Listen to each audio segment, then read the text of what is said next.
Hello everyone, this is Force Majeure / Hobby here, and this video is just going to be a expeditious review of what is wrong in DCS A-10C 1.0 so that for 2.0 we get the best product possible.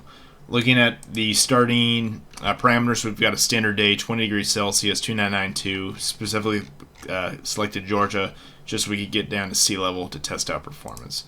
As far as the scale is concerned, so standard conventional loadout, we're going to be using the standard training scale that I use on a routine basis. And this is what you see here. So BDUs on TERS, 2 Mavericks, a rocket pod of some sort, TGP. And of note, I've added a 184 pod and the AIM-9. So we actually do carry one AIM-9 in training, but the 184 pod is there just so we have the most aggressive drag and load factor for training that I've seen, just to compare my personal experiences for the flight model there. So looking at the jet, we have a, let's see what train price, TP rounds. So we got 41,000 pounds there. Of note, for going back to the TP, so anytime there's 0 rounds installed, maintenance will actually install ballast on the nose to keep the jet within CG level, if that's actually modeled or not. Looking at the paint schemes, so big picture for 2.0, I'd like to see all the paint schemes updated to reflect current A-10 operations. So of note, the 81st Fighter Squadron is deactivated. 74th Fighter Squadron at Moody is definitely relevant and there today, except we're missing the 75th Fighter Squadron at Moody, which I'd like to see that paint scheme as well. For the 47th Fighter Squadron at this squadron, the 47th, is actually still in existence. It looks just like this, except they are now a B course unit based out of DM. So if you replace the Bravo Delta with DM, Delta Mike, that would be appreciated. The 358th Lobos, so they exist at Wyman Air Force Base, except this paint scheme is reflective of their time as a B Corps squadron at Davis-Monthan. So if that could be looked at, that would be great. The Eielson A-10s are deactivated. Same with of note, so the 25th Fighter Squadron paint schemes, I'd like to see maybe 1 or 2 more of these.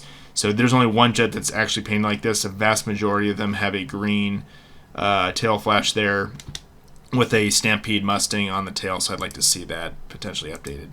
I really like how we have a green A-10 in the lineup. Maybe I'd like to see maybe just more Golf War. Obviously this unit is deactivated, but it'd be nice to have maybe some more Golf War 80s paint schemes there.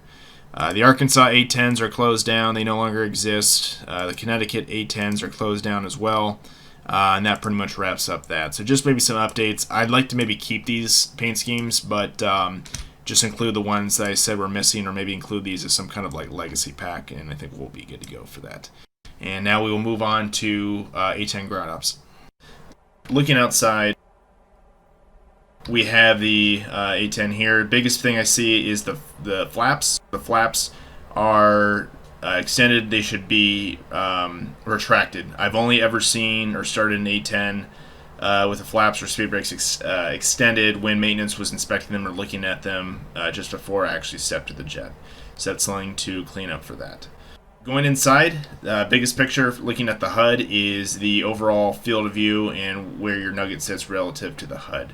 So every A-10 pilot, it's a CAF standard, Combat Air Forces standard, to set a 51 mil ITP. Sorry, we'll call it 51 ITP, initial target placement, which looks something like this. So the nuts on the top right of the HUD should effectively bisect each other, something like this. But notice real life, I'm not actually seeing the bottom combiner glass here and not this far down into the HUD. So this is something that's going to have to be doped out with regards to the head position to make that actually accurate. So again, this is what it looks like. This is accurate where my mouse is pointing. This is not accurate. So I don't know how that'll be reconciled, but that's the truth there. Looking to the left side of the cockpit, first thing is CRAD 1. I'd like to put that back into plane. So when you want aft radio to go into KY-58 secure mode, you go CRAD 2. And then when you want the mid radio to go KY-58 secure, you go to CRAD 1. So this should be default plane, because that's the default way of communicating is in the plane. I'd like to see the ILS and TAC end knobs pushed in, and that'll prevent all the beeping when those are enabled, the ILS and the TACAN. Everything else looks decent right now. Big picture is a very important point, are the boost pumps. So I'm not a crew chief. I don't know how their TOs work, but this is just what I see. Every flight, when you jump into the cockpit, the boost pumps, all 4 of these are enabled and turned on. Going across the cockpit, so the fuel display selector switch, the only positions that are really useful are wing and main. Generally, I put it in wing. That way, I know when my wing tanks run out, which feed first, and then it's actually mandatory call to say something like Hawg 6.9 wings dry, indicating that wings fuel tanks are dry on the formation air flight, and then you select main after that. So I just leave that in wing. This is very important, and this is a cause for, I'm sure, a lot of players' frustration is when they throw off that APU gen, they lose everything. The crew chief will always put these switches in the on position. Looking at the oxygen gauge, this generally will be in the off position when you get in, but just to make it more useful for players in the gameplay, I'd like to see that go into the on position.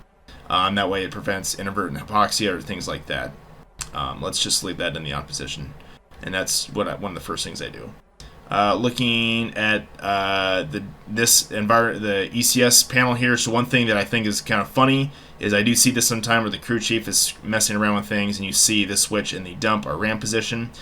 Just know that this switch should always be in the norm position, and I like to see that default. So again, the proper procedure is to have this in the norm position before engine start, and that is 90% of the time in norm. Sometimes there's a mistake and I have to fix it. Moving on to the lighting panel, so the A-10 always starts in flash lights and then anti-collision off. So that's where I'd like to see that in the default position. Everything else looks good. So I'm going to go and run through a quick startup.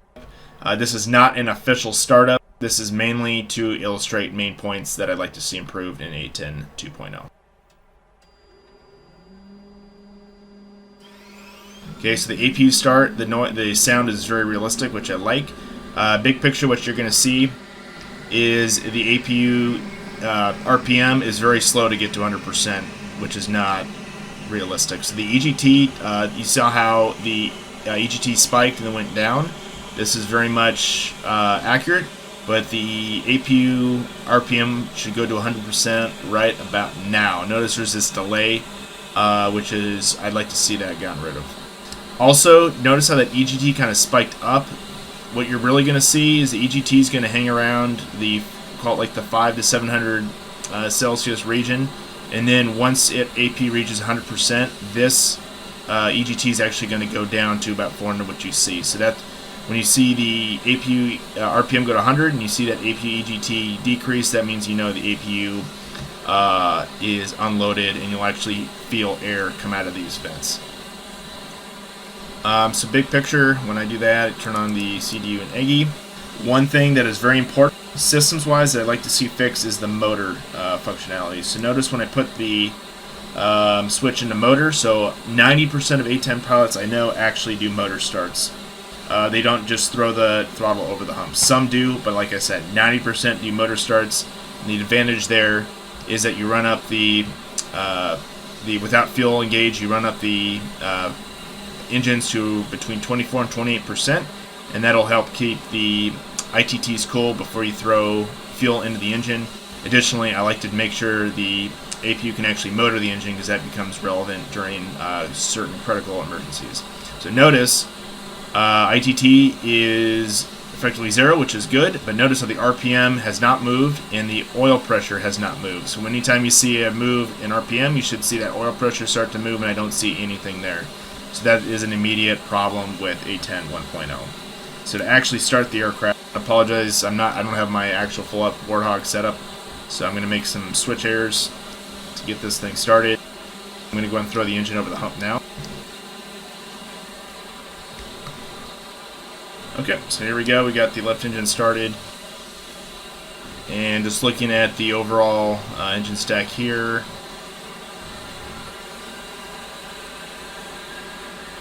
everything looks relatively normal. One thing is, notice how that's hydraulic channel, the left hydraulic channel engages relatively early. This should happen at about 40%, so that's something to keep in mind. is the hydraulics engage a little bit too early. Should engage about right now. And then this left gen should go out at 52%. Which it does. Okay, one key problem with 1.0 is notice you hear that horn. Anytime something changes on the master caution panel, you get that horn. That horn will only happen. You will only hear that when you do the lamps test check and then when you actuate the gear. So that is something I'd like to see fixed. Anytime you see a change in status here, you'll get the master caution, but you're not going to hear that beep beep horn for that. Everything with the engine looks just fine right now from my perspective. Cool, so at this point we do we look at our flaps, flight controls, trim and all that stuff, brakes, and then eventually we go into what I call just C-model checks. So these are things that you do to interact with the aircraft system. So point of emphasis is the IFC bit test. So this is a issue with 1.0. So the way this works is you click enter, you center up your trim, and then you click enter again. Notice how this all goes away.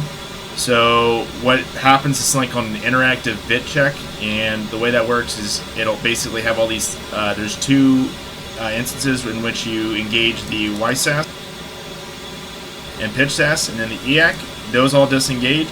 It'll ask you to do it one more time. You engage that, and then you're going to hear altitude, or pull up, altitude, which you're going to hear in the sim. It's just going to be doing a bunch of...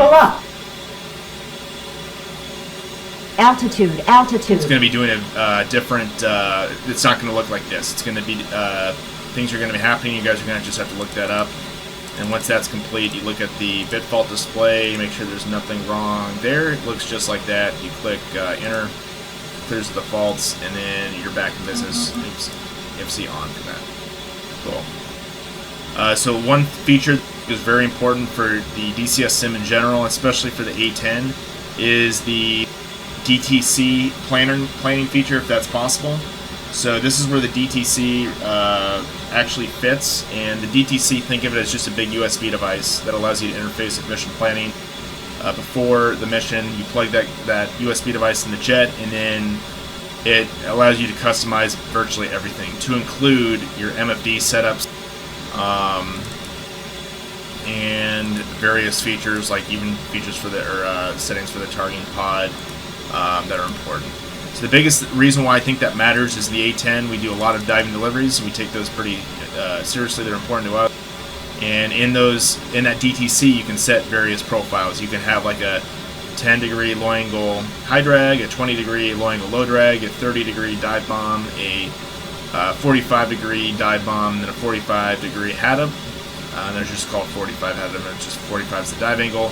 And in those various profiles, you could use mission planning for and have those enabled, so you have up to 20 profiles, and then it would have all the appropriate weapon settings for each profile, which we get from something called a battle book.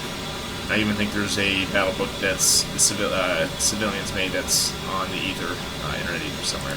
So an example would be for like a 30 dive bomb. Let's just say your desired time of fall is 6 seconds. That would already be in the jet. And you wouldn't have to hand jam all of these various profiles. They would just already be there in mission planning. So very much would like to see that, including TAD preferences as well. Very important to me as a real-life A-10 guy. I'm sure the sim community would really appreciate it. Cool.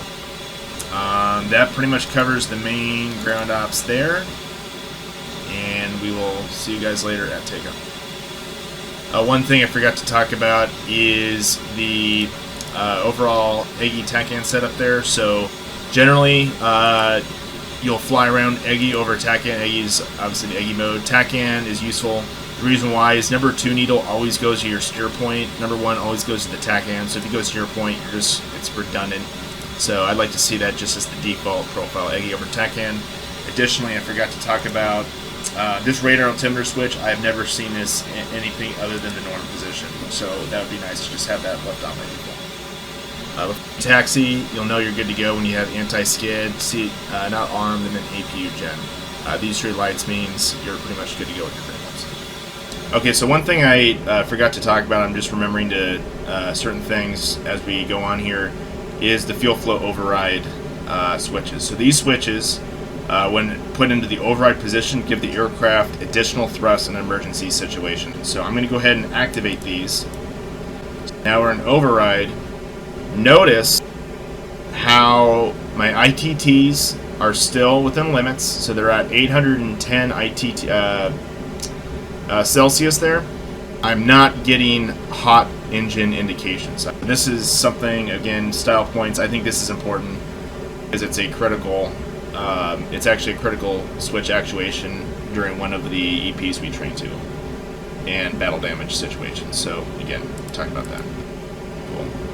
All right, so here we are. We're established on the runway for takeoff. So what we do in the A-10 is an engine run up, and we're simply running up the engine to see if we get the appropriate fan speed that we need. So fan speed, a lot of misunderstanding on this. Fan speed, think of this as an indication of engine thrust.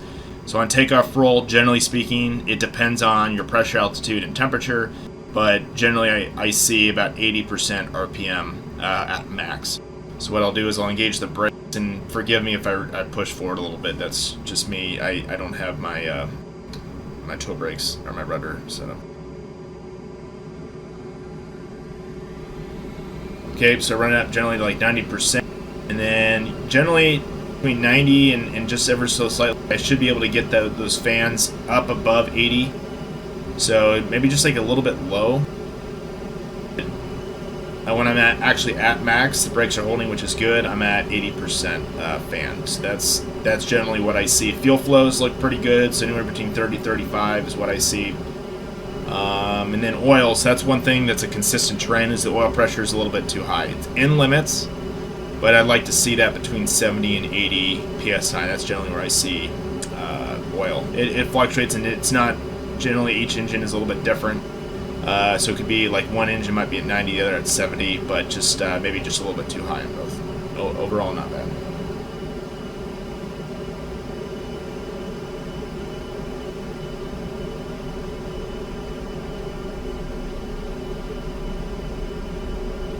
So check speed looks good, 1,000 feet down the runway. Okay, so at 5 degrees, I'm accelerating to 200 knots. 5 degrees should give me about 200 knots. Generally, it just depends on loadout and a lot of things. Okay, so we're about 200 knots there. That actually checks good. I'm going to just keep my climb going to maintain 200 knots. So this is all looking pretty good right now. So fan speed checks, fuel flows, yeah, that looks pretty decent. Notice that the oil pressure is a little high, so work on that. One thing I want to talk about is the 184 pod. So the 184 pod you see is what we call the short pod. There's maybe 1 or 2 squadrons that's in the A-10, the entire A-10 community, that still use this pod. Every other squadron who uses 184 pod uses something called the 184 long pod, and that's a pod that extends out to here, roughly where my mouse is speaking. It's pretty long, almost looks like a broomstick, and I would like to see that pod modeled in the sim and not this short 184, just to get style points. Okay, so this is worth pausing over and talking about what this means. So the way the 810 works, I'm going to simplify this very, very much. You have steady tone, you have chop tone, and then pretty much in all places in the flight envelope, you are going to get buffet, which is well after stall. What steady tone means is you are 1 to 2 units away from stall AOA. So at steady tone, you are effectively max performing the jet. Now to actually max perform the jet, and I mean actually max perform the jet, you want to be in a regime of steady to chop tone, and I'll let you. This is what that sounds like.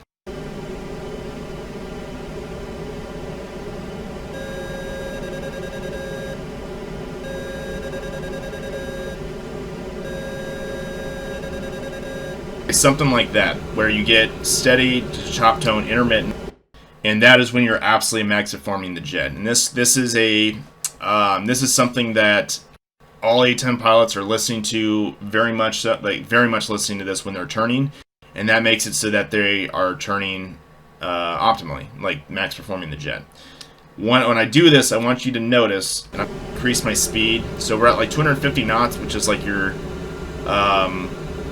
standard like hold airspeed, maybe at this altitude, flying around 250. When I turn, notice how I'm getting uncontrolled buffet jet in that steady to chop tone region. Like the aircraft is effectively stalling and uncontrollable. Okay, this is not how the jet flies. Repeat, not how the jet flies. Notice, first of all, I don't know where the tone. I think it might just be a bug with this patch, but I'm at 200 knots.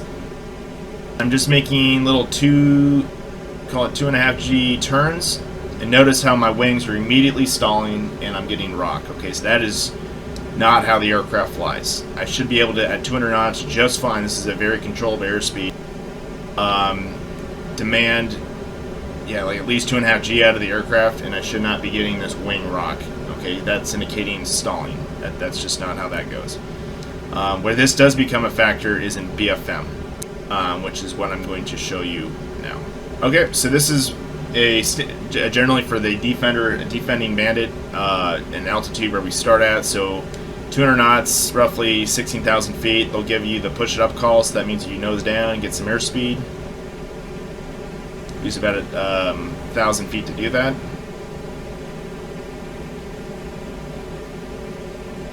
Okay, so I'm at 250 knots, 1,000 feet less. This is where we want to be. The attacker will close in. He'll say "fights on," and then you start your turn here. So I'm in a center, like a brake turn picture here. I'm about a little low here. So generally, that's what you want, about 10, 15 degrees. I cannot, for the love of me, fly this aircraft. So I'm at 3 Gs, 250 knots, getting wing rock. The aircraft is effectively stalling. Okay, 3 Gs, 230 knots. I'm getting stalling, wing rock. I don't know where the tones are again. They should be beeping. I think it's just maybe a problem with this patch. Okay.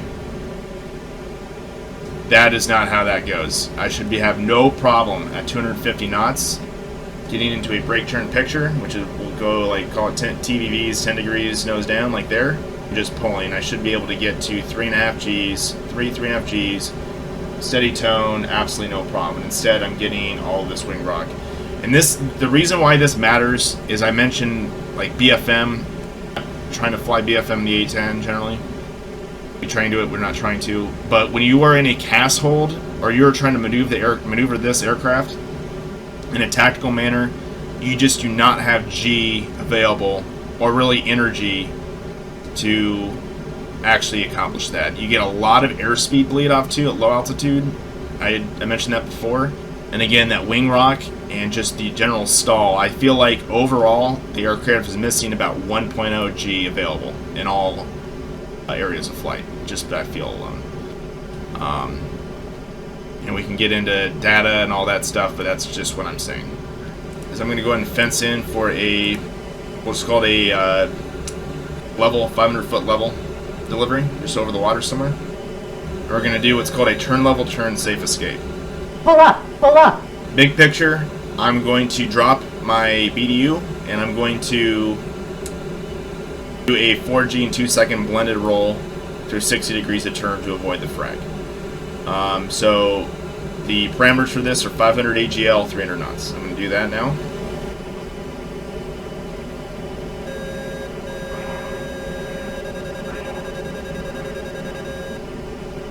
Okay, notice I'm going to pause.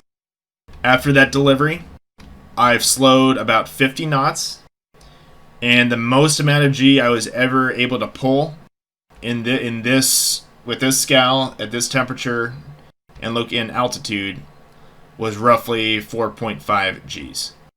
Okay, truth data on this: when I do this maneuver in this configuration at this temperature at this altitude, I can easily pull to 5 Gs before I get steady tone. So that means in this setup, we're looking at roughly 1.0 G loss from reality. I'm going to do this maneuver one more time to emphasize these points. So the airspeed bleeds off very rapidly, and I get into that buffet, which I just do not experience in this maneuver. Even in high pressure altitudes when it's hot at like 30 Celsius, I do not see such a lack of performance. I do not experience airframe buffet. I basically never experience airframe buffet in the A-10, flying it normally and max performing the jet. That's a very important point. Okay, so here we go. Turn all the turns, safe escape.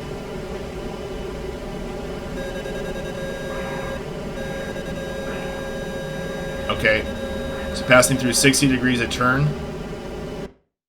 I'm barely able to achieve the 4 Gs in 2 seconds. The Gs falls off, and my airspeed drops roughly 44 knots in this case. So that is just not what happens. From experience, I will lose roughly maybe 20, 30 knots max, and I have at least, and again, very important point, at least 5 Gs available in this maneuver. Very important point. Alright, so this wraps up this video. Hopefully that helps iterate the points I see wrong in DCS 1.0 that can be fixed in 2.0. Hopefully, again, the cockpit, certain functionality, engines, things like that can be fixed easily. For the flight model, I see the following problems. I see roughly 1 G that less available than what normally should be the case. And I see airframe buffet very early. Generally in the chop tone region, and there should be roughly maybe I call it like a 2 or 3 unit AOA difference between chop tone and when the aircraft actually starts to buffet. So that wraps up this video, and if you guys have any questions, you can take it to PM or on the forum.